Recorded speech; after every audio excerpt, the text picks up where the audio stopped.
Donald Trump UK visit, everything you need to know, from when he will arrive to who he is expected to meet. President Donald Trump will meet the Queen and go to Chequers when he visits Britain in later this year, with golf and a trip to Scotland also on the cards. It is rumored that his wife Melania will join him on the visit and that the couple may be honored by the Coldstream Guards when they meet the Queen at Windsor Castle.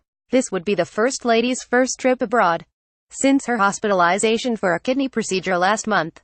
Melania was unable to accompany her husband to the G7 summit in Canada or to the Singapore summit with North Korean leader Kim Jong-un, both of which took place earlier this month. The White House press secretary let slip the date of Mr. Trump's trip in April in a press conference for journalists.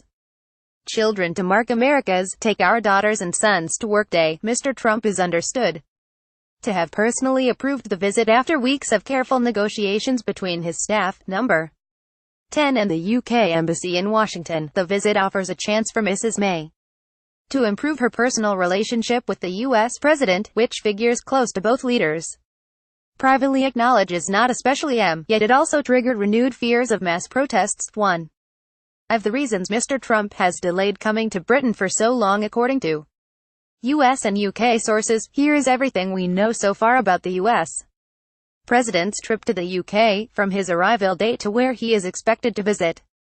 When is Donald Trump visiting the UK? The US leader's long-delayed trip will begin on July 13 and will include talks with Theresa May and an overnight stay. While it was originally due to last just 24 hours, it may be extended to up to 3 days. Friday, July 13 has been chosen as the date because Mr. Trump, who is known not to enjoy long-distance travel, is in Brussels for a NATO meeting on July 11 and 12.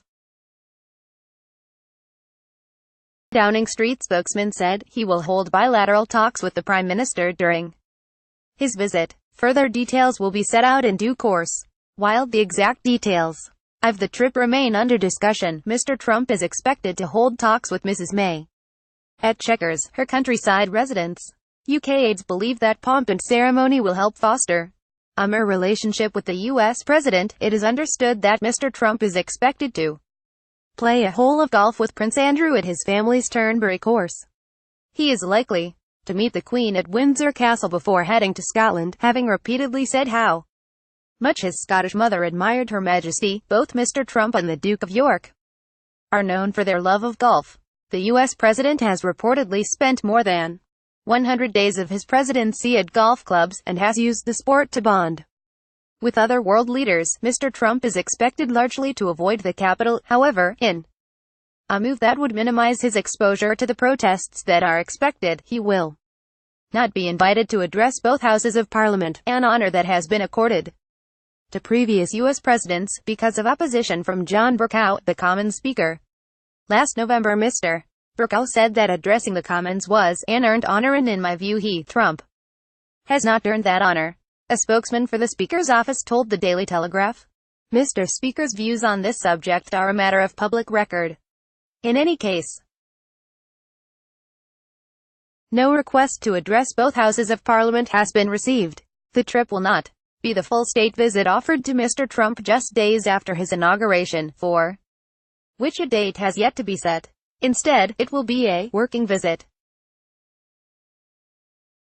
The U.S. president will not have time to meet Jeremy Corbyn during his visit. The Labour leader previously said he wanted to talk to Mr. Trump about his problems with Mexicans and Muslims when he visits the UK. Ed Miliband, Mr. Corbyn's predecessor as Labour leader, met President Obama when he made a state visit to the UK in 2011.